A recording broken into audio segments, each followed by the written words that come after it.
오늘 본문은 세베대의 아들들, 즉 야고보와 요한이 자신들의 어머니를 앞세워서 예수님께 청탁을 하는 장면입니다.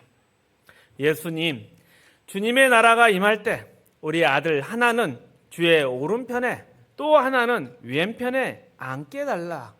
그러니까 우리 조선 왕조나 이런 걸 보면 우의정, 좌의정을 삼아달라. 이렇게 부탁을 하고 있는 장면입니다. 그런데 이러한 요구의 배경에는 앞선 베드로의 질문과 예수님의 대답이 있습니다. 마태복음 19장에서 베드로가 예수님께 이렇게 묻습니다. 주님, 우리는 모든 것을 버리고 주님을 따랐습니다. 그렇다면 우리는 무엇을 얻게 될까요? 무엇을 보상으로 받게 될까요? 그러자 예수님은 내가 영광의 보좌에 앉을 때 나를 따른 너희들도 12보좌에 앉아 이스라엘 12지파를 심판하게 될 것이다. 이렇게 말씀하셨습니다. 바로 이 12보좌라는 말씀이 근거가 되어서 야고보와 요한은 그 중에서도 가장 좋은 자리, 예수님의 우편 좌편에 앉기를 원하는 것입니다. 야고보와 요한은 베드로와 함께 예수님의 최측근이었다고 할 수 있습니다. 변화산 사건에서도 예수님은 이 세 사람을 데리고 가셨습니다. 또 베드로는 제자들 가운데서 대표처럼 행동을 했었습니다. 실제로 오순절 성령 강림 후에 첫 설교도 베드로가 했습니다.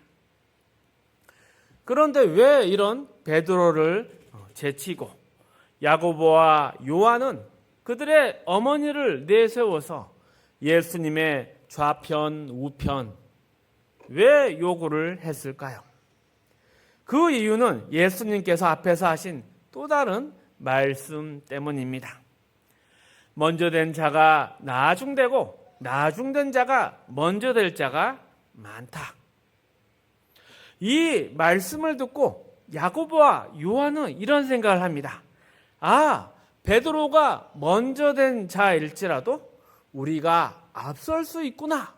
이런 생각을 하게 돼서 어머니를 통해서 예수님의 좌우편을 요구하고 있는 것입니다.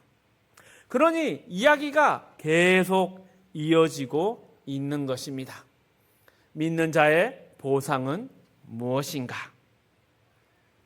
그런데 베드로의 질문, 그리고 야고보와 요한의 요구는 이 요구 앞에 있는 예수님의 세 번째 고난 예고와 연결되어 있고 이것을 바탕으로 우리는 이해해야 합니다.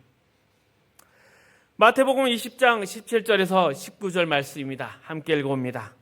예수께서 예루살렘으로 올라가려 하실 때에 12 제자를 따로 데리시고 길에서 이르시되 보라, 우리가 예루살렘으로 올라가노니 인자가 대제사장들과 서기관들에게 넘겨짐에 그들이 죽이기로 결의하고 이방인들에게 넘겨주어 그를 조롱하며 채찍질하며 십자가에 못 박게 할 것이나 제3일에 살아나리라.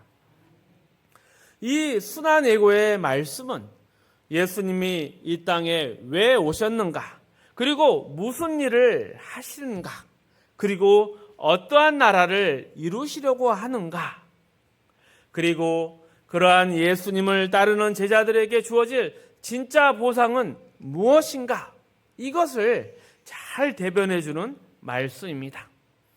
그런데 이 말씀에 대한 이해가 제대로 되지 못하면 오늘 본문 속에 있는 제자들처럼, 그리고 앞선 보상에 대한 질문을 했던 베드로처럼, 또 오늘날 우리들도 예수님께 예수님의 우편 좌편을 주세요 라는 세상적 요구를 하게 되는 것입니다. 예수님의 고난의고가 3번 있었습니다. 처음에는 마태복음 16장, 두 번째는 17장, 그리고 오늘 본문의 바로 앞 20장 17절 이하의 세 번째 순환 예고가 나옵니다. 그리고 이 마지막 세 번째 예고는 앞에 것들보다 훨씬 구체적입니다. 온 세상이 나를 대적할 것이다. 민족적으로, 국가적으로, 전 세계적으로 예수를 정죄할 것이라 말씀하십니다. 그리고 내가 능욕을 당하고 수치와 고통 속에서 죽게 될 것이다. 우리는 이 말씀을 깊이 생각해 봐야 합니다. 베드로, 야고보, 요한이 원하는 것은 영광의 자리인데 예수님이 걸어가신 길은 고난과 죽음의 길이었습니다. 이 둘은 방향이 완전히 반대입니다. 예수님이 추구하는 것과 세상 사람들이 바라는 것, 바라는 그 보상이 정면 충돌하고 있는 것입니다. 그러기에 예수는 세상에 의해 반대되고 또 세상의 조롱 가운데 박해받고 죽게 되는 것입니다. 하지만 예수님은 다시 살아나셨습니다. 부활하셨습니다. 이 부활을 통해서 예수님이 하신 일과 그 말씀이 옳은 것이고 진리이며 영원한 것이라는 것이 증명이 되었습니다. 그리고 예수를 대적한 세상이 잘못되었다고 폭로되었습니다. 그렇다면 예수님이 이루시려는 하나님의 나라는 어떤 나라일까요? 하나님의 나라는 세상의 방식이나 질서, 가치와는 전혀 다른 나라입니다. 하나님의 나라는 권력이나 명예, 힘 이런 것이 중심이 되는 곳이 아닙니다. 어찌 보면 어려움과 고난 속에서도 오직 하나님의 뜻을 따르려는 사람들로 이루어진 나라입니다. 우리는 예수님께서 십자가를 지신 이유가 우리의 죄 때문이라고 믿습니다. 물론 맞습니다. 하지만 십자가는 단순히 죄 사함만을 위한 것이 아니었습니다. 그보다도 훨씬 더 넓고 깊은 뜻이 담겨 있습니다. 예수님이 우리의 죄와 죽음에서 구원하시기 위해 대신 죽으셨습니다. 대속의 제물로 자신을 희생하고 내어주신 것이죠. 그러면 우리는 여기서 한 가지 질문을 할 수 있습니다. 아니, 하나님께서 우리의 죄를 용서하실 다른 방법은 없었습니까? 당연히 있을 수 있겠죠. 하나님은 전능하신 분이시니까요. 그런데 왜 하나님은 굳이 자신의 아들을 십자가에 못 박는 고통스러운 길을 선택하셨을까요? 그 이유는 하나님이 자신의 뜻만을 만족시키기 위한 방법이 아니라 우리에게 진짜 도움이 되는 길을 선택하셨기 때문입니다. 그저 죄를 단순히 눈앞에서 치우는 걸로 끝내시는 것이 아니라 우리를 온전히 회복할 수 있는 방법, 온전히 회복시키기 위해서 이 십자가를 준비하신 것입니다. 그렇다면 우리를 위한 것은 구체적으로 무엇일까요? 그것은 우리의 죄를 없애주는 것이 아니라 죄로 인해서 우리 안에서 사라졌던 모든 것들, 하나님이 태초에 우리를 창조하시고 그 안에 넣고자 하셨던 거룩하고 충만한 것들, 그것들을 다시 채우는 것이 하나님의 뜻이었고 목적이셨습니다. 십자가는 그 일의 시작점인 것이죠. 십자가는 죄와 죽음에서 우리를 건져내는 것뿐만 아니라 건져낸 우리를 하나님 나라의 백성, 하나님의 자녀답게 세우는 길인 것입니다. 그래서 십자가는 하나님 나라의 성격과 내용을 잘 보여주는 상징입니다. 하나님의 나라가 십자가를 통해서 시작되었고 십자가를 중심으로 세워집니다. 그래서 우리가 이 십자가를 통과했다는 것은 죄를 벗어났다는 것을 의미한 것뿐만 아니라 이제 하나님께서 우리를 부르신 목적, 구원하신 목적, 영원한 하나님 나라, 하나님 자녀로서 살아가는 그 가치와 삶, 그 질서 가운데 들어가는 것을 의미합니다. 이러한 삶에 대해서, 이러한 가치와 질서에 대해서 에베소서 5장 말씀은 이렇게 이야기합니다. 함께 읽어봅니다. 술 취하지 말라. 이는 방탕한 것이니 오직 성령으로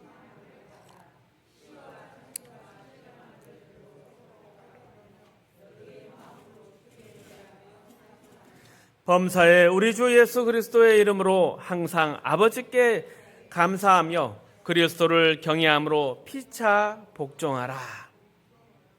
하나님이 함께 하시는 하나님의 나라, 성령 충만이라는 것은 단순히 감정의 상태를 의미하는 것이 아닙니다. 하나님의 나라의 백성이라면, 자녀라면 마땅히 갖추어야 하는 성품과 태도를 말하는 것이고 그 내용과 삶을 의미하는 것입니다. 하나님의 나라 성령 충만의 핵심을 함께 읽은 말씀에서는 세 가지로 표현을 합니다. 찬송하는 것, 감사하는 것, 복종하는 것입니다. 그 중에 복종이라는 것은 아주 중요한 의미를 담고 있습니다. 그리스도를 경외함으로 피차 복종하라.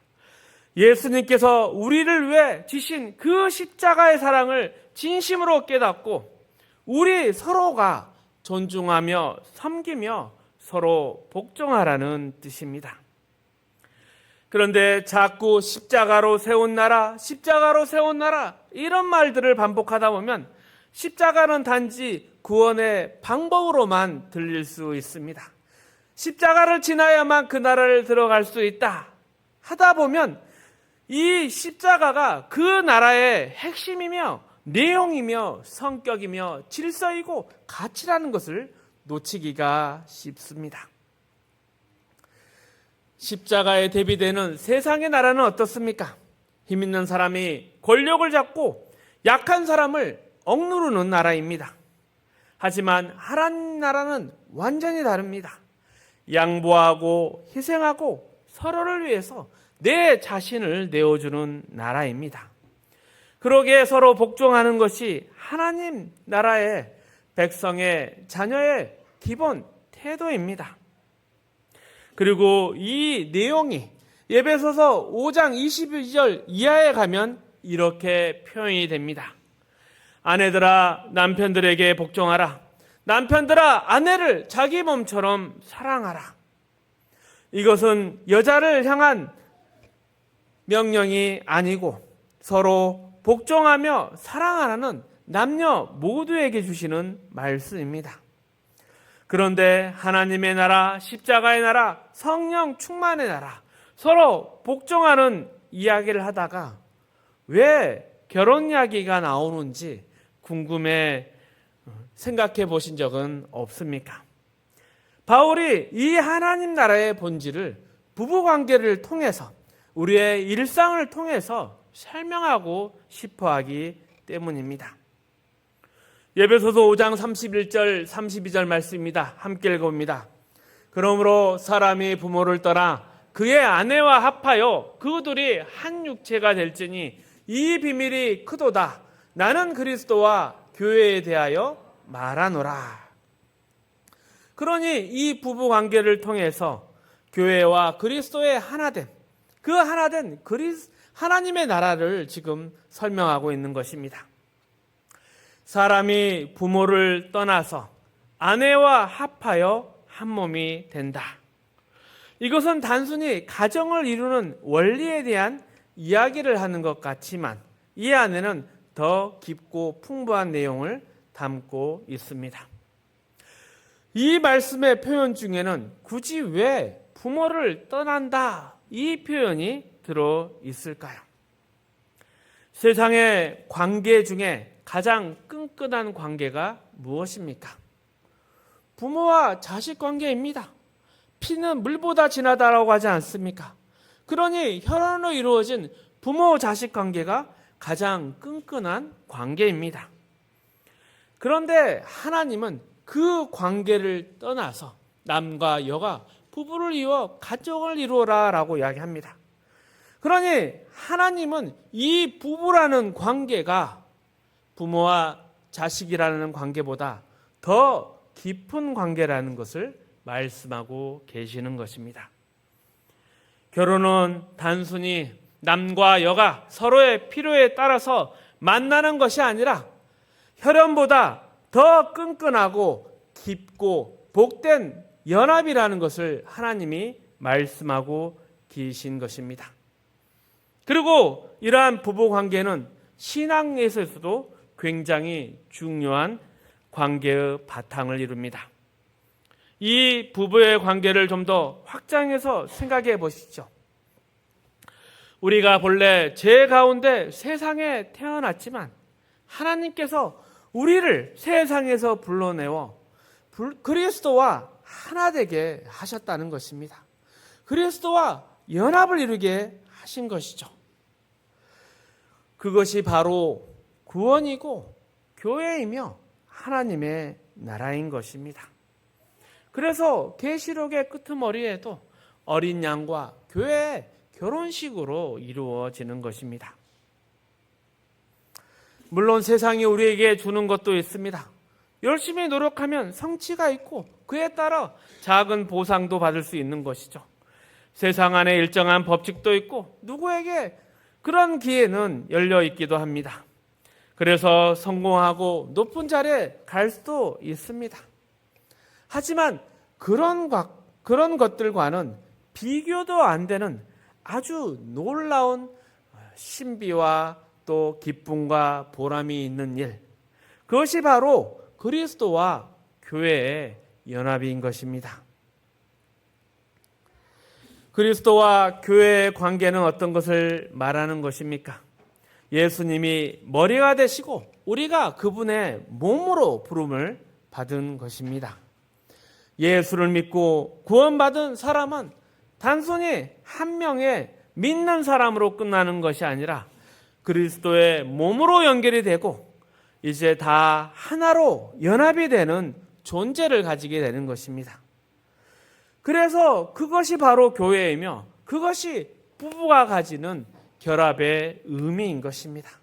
서로 연결이 되는 것이죠.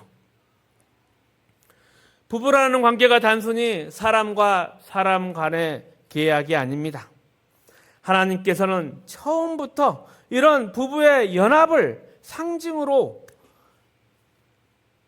우리에게 보여주시고 이 제도를 통해서 복을 주시고 보호하시고 우리를 완성해 가시는 것입니다.